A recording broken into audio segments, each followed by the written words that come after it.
imposible para el que confía en Dios. Nada es imposible si confiamos en su amor. Oigo su voz diciéndome: nada es difícil para mí.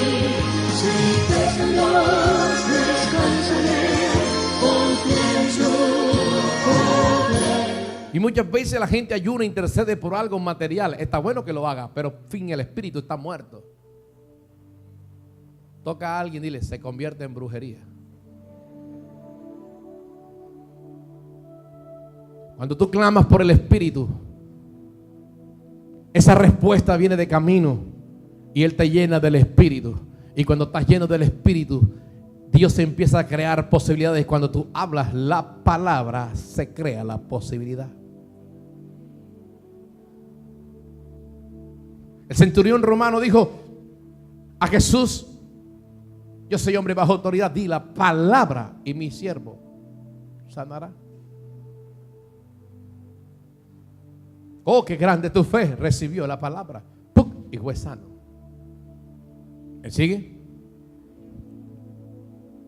Libro de Éxodo, capítulo 30. En el verso 20.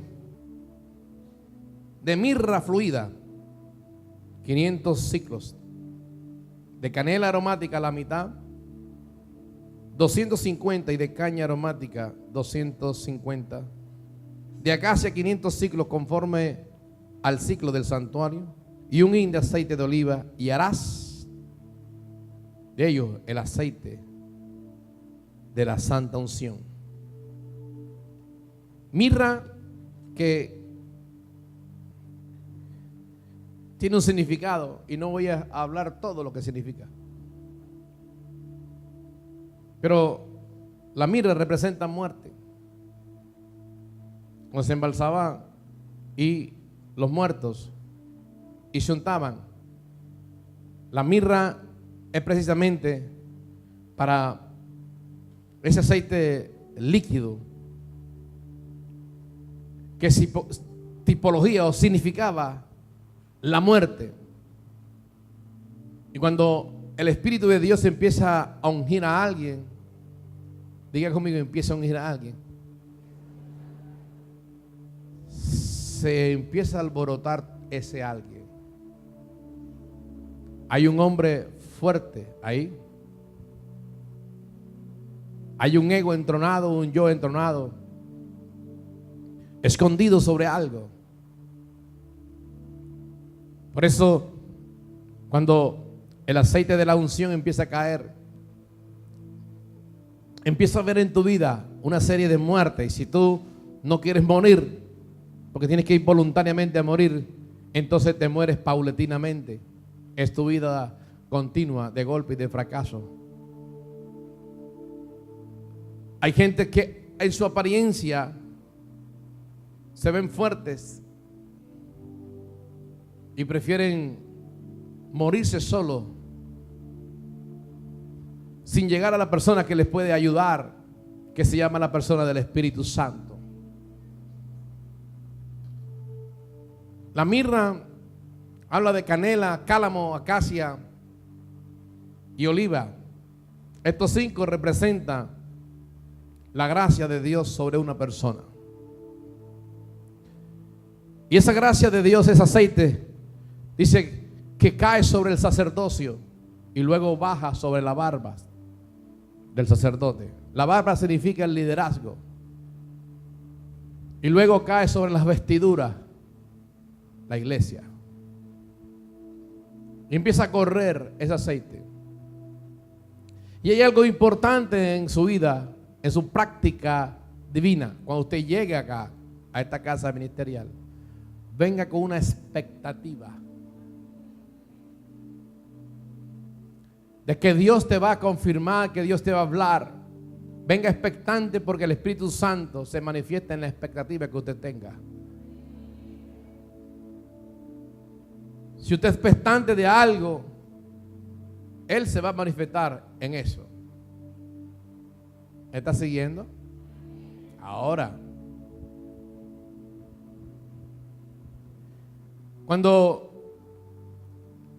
a veces usted no puede recibir el mensaje de Dios, es porque una barrera invisible se ha puesto, en el cual usted niega la palabra, quizás no tiene fe o no quiere practicar la fe, o quizás tiene una diferencia con alguien en la iglesia, o quizás un conflicto interno, y eso crea una barrera invisible donde la palabra solamente se oye, mas no penetra.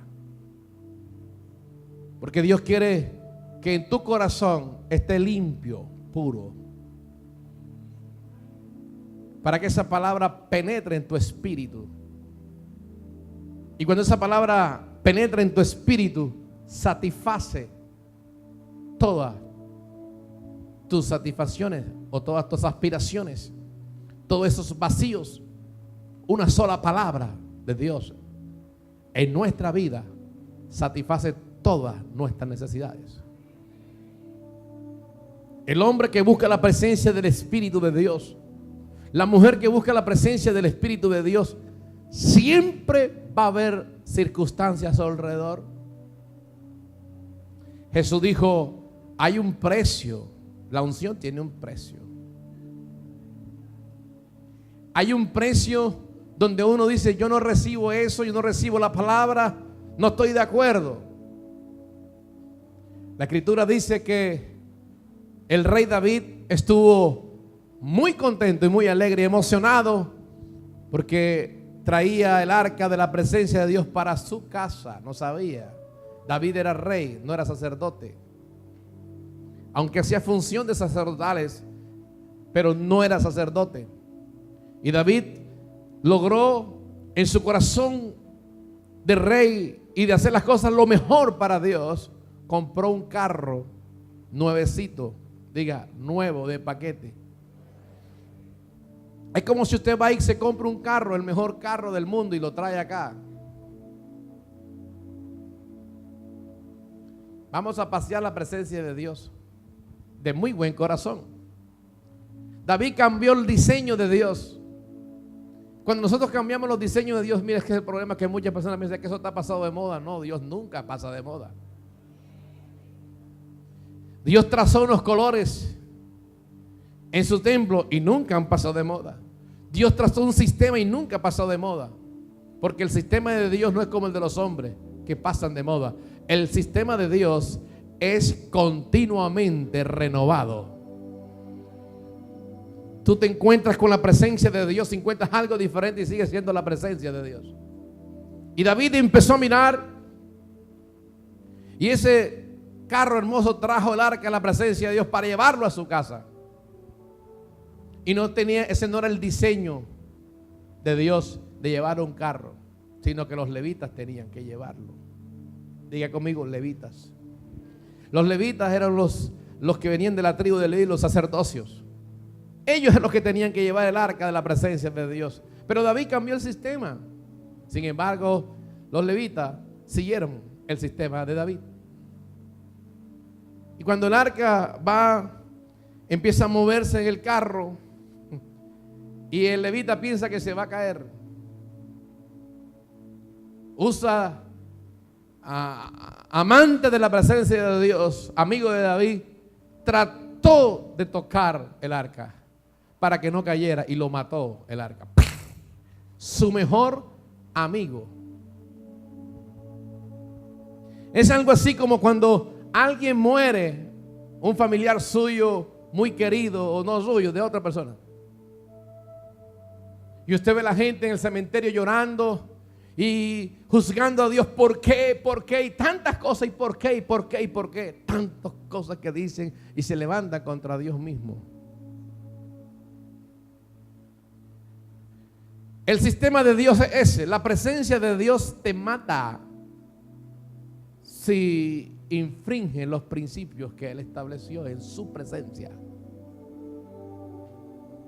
Ningún hombre podía entrar a la presencia de Dios en pecado porque lo mataba. Ningún sacerdote podía hacer eso.